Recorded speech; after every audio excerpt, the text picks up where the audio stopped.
विधवा बहू की डोली। सुभद्रा ने अपने एकलौते बेटे वरुण की शादी एक कम पढ़ी लिखी लड़की ज्योत्सना से की थी, ताकि उसकी बहू कभी नौकरी न करे और अच्छी तरह घर संभाले।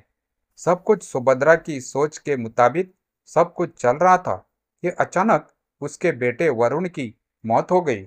अब सुभद्रा अपनी विधवा बहू ज्योत्सना के भविष्य को लेकर चिंतित हो जाती है। ये जानने के लिए देखते हैं विधवा बहू की डोली। सुभद्रा देवी अपने बेटे वरुण की शादी की तैयारियां कर रही थी। आज वरुण की शादी ज्योत्सना के साथ होने वाली थी। ज्योत्सना 10वीं पास थी, लेकिन घर के कामकाज में निपुण थी। धूमधाम से वरुण की शादी ज्योत्सना के साथ हो जाती है। ससुराल आते ही उसने घर और परिवार की पूरी जिम्मेदारी उठा ली। माँ, बाबूजी, आप दोनों के लिए अदरक वाली चाय लाई हूँ। ससुर कहने लगे, लाओ बहू, अदरक वाली चाय तो मुझे बहुत पसंद है। तुमने आते ही हम लोगों की पसंद और नापसंद का ख्याल रखना शुरू कर दिया। जी, उन्होंने मुझे सब बता दिया है कि आपको और माँ जी को क्या पसंद है और क्या नहीं। आप लोग चाय पीजिए, मैं नाश्ते की तैयारी करती हूँ। ठीक है बहू। ज्योत्सना वहां से चली जाती है। वरुण की माँ, क्यों ना हम भी अपने घर में काम वाली रख लें। ज्योत्सना की मदद कर दिया करेगी। ज्योत्सना की अभी नई नई शादी हुई है। उसकी उम्र भी बहुत कम है। अभी उसके सिर पर जिम्मेदारियां का बोझ डालना ठीक नहीं है। उसकी कोई जरूरत नहीं है। हमारे घर में ज्यादा काम भी नहीं है। अभी से काम करने की आदत डालेगी, तभी तो आगे चलकर सब कुछ संभाल पाएगी। जैसी तुम्हारी मर्जी। ज्योत्सना घर के सारे काम करती थी। सुबह उठकर सास और ससुर को उनकी दवाइयाँ, चाय देने से लेकर नाश्ता, खाना बनाना, कपड़े धोना, सारे काम वो अकेली ही किया करती। वरुण भी हर छोटे छोटे काम के लिए ज्योत्सना को ही पुकारा करता। ज्योत्सना, कहाँ हो? मेरी पीली वाली शर्ट प्रेस नहीं है यार। मुझे आज वही पहनकर ऑफिस जाना है। आपके लिए लंच पैक कर रही हूँ, 2 मिनट में आई। ज्योत्सना भागकर झटपट वरुण की शर्ट पर प्रेस करने लगी। धीरे धीरे समय गुजर रहा था। सब ठीक ठाक चल रहा था कि एक दिन, माँ, बाबूजी, कल मुझे ऑफिस के काम से चंडीगढ़ जाना है।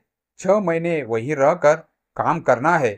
6 महीने? दरअसल पापा, चंडीगढ़ में हमारे ऑफिस की नई ब्रांच खुली है और मुझे उसका मैनेजर बनाया गया है।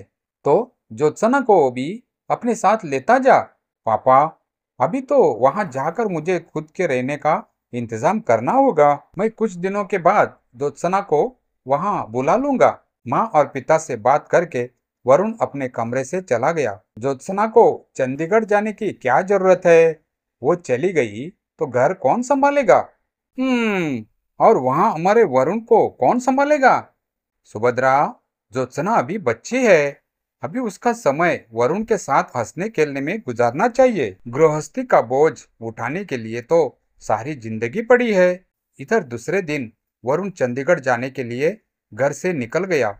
सब ने खुशी खुशी, लेकिन ज्योत्सना ने नम आंखों से वरुण को विदा किया। मेरा दिल बहुत घबरा रहा है, न जाने क्यों। आपको कहीं जाने देने का मन नहीं करता। चिंता मत करो ज्योत्सना, वहां पहुंचते ही मैं किराए पर एक कमरा ले लूंगा, फिर तो मैं तुम्हें बुला लूंगा। वरुण चंडीगढ़ के लिए घर से निकल गया और बस में जाकर बैठ गया। रास्ते में बस का बहुत बड़ा एक्सीडेंट हो गया। बस पलट गई और बस में सवार सभी यात्रियों की दर्दनाक मौत हो गई। ये खबर जब वरुण के घर तक पहुंची तो सब शॉक्ड रह गए। वरुण के माता पिता के लिए अपने जवान बेटे को खोना किसी भयंकर पीड़ा से कम नहीं था, लेकिन ज्योत्सना का दुख तो बयां कर पाना भी मुश्किल है। वह अंदर से टूट गई। वो अपने आप को संभाल नहीं पा रही थी। वह बहुत उदास रहने लगी और हर समय वरुण की यादों में खोई रहती। एक दिन वरुण की माँ, मुझसे ज्योत्सना की हालत देखी नहीं जाती। वह वरुण को खोने के दुख से उबर नहीं पा रही है। वरुण हमारा इकलौता बेटा था। उसे खोने का दुख हमें भी कम नहीं है। सुभद्रा, हमारी उम्र अब हो चली है, लेकिन ज्योत्सना अभी बहुत छोटी है। उसकी उम्र ही क्या है? उसे अपनी जिंदगी जीने और हंसने खेलने का पूरा अधिकार है। आप क्या चाहते हैं? मैं चाहता हूँ कि हम ज्योत्सना की दूसरी शादी कर दें, लेकिन उससे पहले मैं उसे पढ़ाना चाहता हूँ। ठीक है, एक बार ज्योत्सना से भी इस बारे में बात कर लीजिए। मैं उसे बुला कर लाती हूँ। सुभद्रा देवी ज्योत्सना को बुलवाने के लिए उसके कमरे में जाती है। वहां उन्होंने देखा कि ज्योत्सना बेहोश होकर जमीन पर गिरी हुई है। सुभद्रा देवी दौड़कर अपने पति पंकज के पास गई और ज्योत्सना के बारे में बताया। दोनों ने फोन करके डॉक्टर को बुलाया। डॉक्टर ने जब ज्योत्सना का चेकअप किया, आपकी बहू मां बनने वाली है। आप लोगों को इनका बहुत ख्याल रखना होगा। चिंता के कारण बच्चे की सेहत पर बुरा असर पड़ सकता है और बच्चा मानसिक रूप से कमजोर हो सकता है।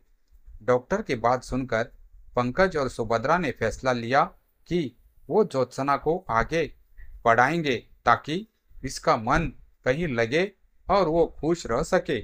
पंकज ने ज्योत्सना का एडमिशन 12वीं कक्षा में करवा दिया। ज्योत्सना अब 12वीं की पढ़ाई करने लगी। सुभद्रा देवी उसके खाने पीने का बहुत ख्याल रखती। धीरे धीरे समय बीतता गया और 9 महीने बाद ज्योत्सना ने एक सुंदर सी बेटी को जन्म दिया। इसके साथ ही वह अपनी पढ़ाई भी करती रही। सुभद्रा देवी और पंकज अपनी पोती अनन्या को पाकर बहुत खुश थे। वे दोनों ज्योत्सना के साथ साथ अनन्या का बहुत ख्याल रखते। ज्योत्सना को लेकर सुभद्रा देवी के मन में भी बहुत बदलाव आ गया था। एक दिन ज्योत्सना रसोई में बर्तन धो रही थी, तभी वहां सुभद्रा देवी आई। ज्योत्सना बहू, ये सब छोड़, तू अनन्या के पास जा। उसके साथ खेलेगी तो तेरा दिल बहलेगा और साथ साथ अपनी पढ़ाई भी कर। घर का काम मैं कर लूंगी। ज्योत्सना नन्ही और प्यारी सी बेटी अनन्या को पाकर अब खुश रहने लगी थी। वो अनन्या के साथ ढेर सारा समय गुजारती और बाकी समय में अपनी पढ़ाई करती। धीरे धीरे अनन्या बड़ी हो रही थी और ज्योत्सना भी अब कॉलेज में पहुंच गई थी। एक दिन, ज्योत्सना बहू, मैं चाहता हूँ कि तू बीएड की पढ़ाई कर ले। मैं कल ही तेरा एडमिशन करवा दूंगा। ठीक है बाबूजी। पंकज ने ज्योत्सना का एडमिशन बीएड में करवा दिया। अब ज्योत्सना रोज कॉलेज जाने लगी। अनन्या भी 2 साल की हो गई थी। एक दिन, मम्मा, मुझे भी आपके साथ कॉलेज जाना है। अनन्या बेटी, मुझे कॉलेज में पढ़ाई करनी है। तुम घर में दादाजी दादी जी के साथ खेलो। नहीं, मुझे आपके साथ कॉलेज जाना है। इसे अपने साथ ले जा ज्योत्सना। ये सारा दिन तुझे याद करती रहती है और तेरे पास आने की जिद करती रहती है। तेरे साथ कॉलेज जाएगी तो इसका दिल बहल जाएगा। उस दिन ज्योत्सना अनन्या को अपने साथ कॉलेज ले गई। ज्योत्सना की क्लास में सब अनन्या को बहुत प्यार करने लगे। कोई उसे चॉकलेट देता तो कोई उसके साथ खेलता। तभी ज्योत्सना ने देखा कि राजन अनन्या को अपने गोद में लेकर उसके साथ बातें कर रहा था। राजन ज्योत्सना की क्लास में पढ़ता था। क्या बातें कर रहे हो राजन? अनन्या परेशान तो नहीं कर रही है ना? अरे नहीं, बहुत प्यारी बच्ची है। इससे बातें करके मुझे अपना बचपन याद आ गया। तुम इसे रोज अपने साथ कॉलेज लाया करो। अब ज्योत्सना रोज अनन्या को अपने साथ कॉलेज लाने लगी। धीरे धीरे राजन ने अनन्या के साथ गहरी दोस्ती कर ली। अनन्या के कारण राजन और ज्योत्सना में भी गहरी दोस्ती हो गई। दोनों एक दूसरे के करीब आने लगे। एक दिन की बात है, ज्योत्सना और अनन्या दोनों कॉलेज में थे कि तभी बहुत तेज बारिश होने लगी। ओहो, अब मैं घर कैसे जाऊंगी? ज्योत्सना के चेहरे पर चिंता की लकीरें देखकर राजन उसके पास आया और बोला, क्या बात है ज्योत्सना, परेशान क्यों हो? देखो ना राजन, बाहर कितनी तेज बारिश हो रही है। मैं अनन्या को लेकर घर कैसे जाऊंगी? बाहर बस स्टॉप पर भी पानी भर गया होगा। तुम फिक्र मत करो, मैं अभी ऑटो बुलाकर लाता हूँ। राजन कॉलेज से बाहर गया। बाहर बहुत तेज बारिश हो रही थी और सड़क पर पानी भरा हुआ था, लेकिन राजन अपनी परवाह न करते हुए बड़ी मुश्किलों से एक ऑटो वाले को बुलाकर लाया। चलो ज्योत्सना, अनन्या को लेकर इस ऑटो पर बैठ जाओ। मैं तुम दोनों को घर तक छोड़ देता हूँ। ज्योत्सना, अनन्या और राजन तीनों ऑटो पर बैठ जाते हैं और उस दिन राजन ने दोनों को घर तक छोड़ा।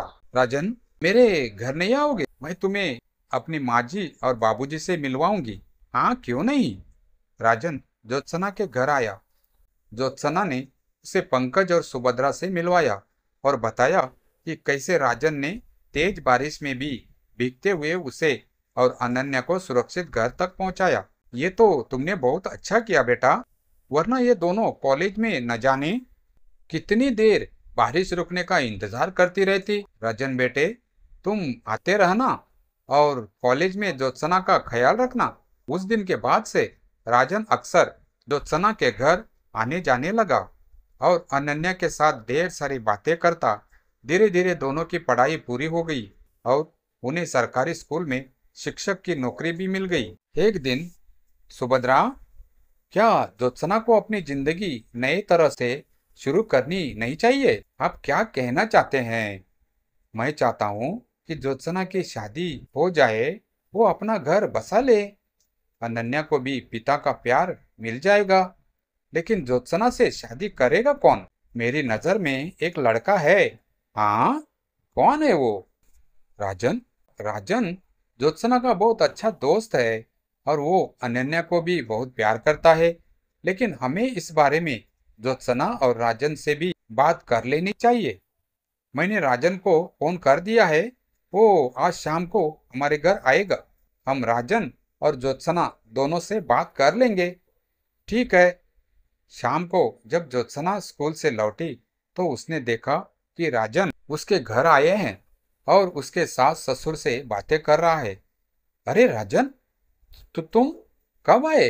अभी अभी आया हूँ। दरअसल मुझे अंकल ने बुलाया।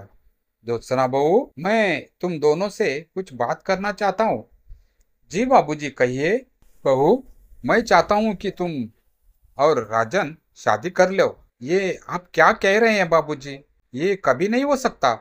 ज्योत्सना बहू, बीती बातों को भूलकर आगे बढ़ना ही जिंदगी है। तेरे सामने अभी पूरी जिंदगी पड़ी है। हमारे बाद तेरा और अनन्या का ख्याल कौन रखेगा? राजन बेटे, ज्योत्सना अब मेरी बहू नहीं, बेटी है।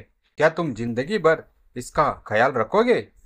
अंकल, सच कहूँ तो मैं ज्योत्सना और अनन्या से बहुत प्यार करने लगा हूँ। मैं ज्योत्सना को अनन्या के साथ अपनाने के लिए तैयार हूँ और वादा करता हूँ कि उन्हें जिंदगी भर खुश रखूंगा।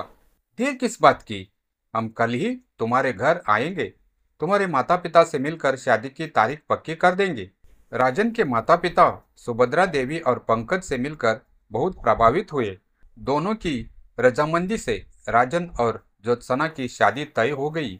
सुभद्रा देवी और पंकज ने ज्योत्सना की शादी सास ससुर बनकर नहीं, बल्कि माता पिता बनकर की। पंकज ने ज्योत्सना का कन्यादान किया और ज्योत्सना को डोली में बिठाकर ससुराल विदा किया।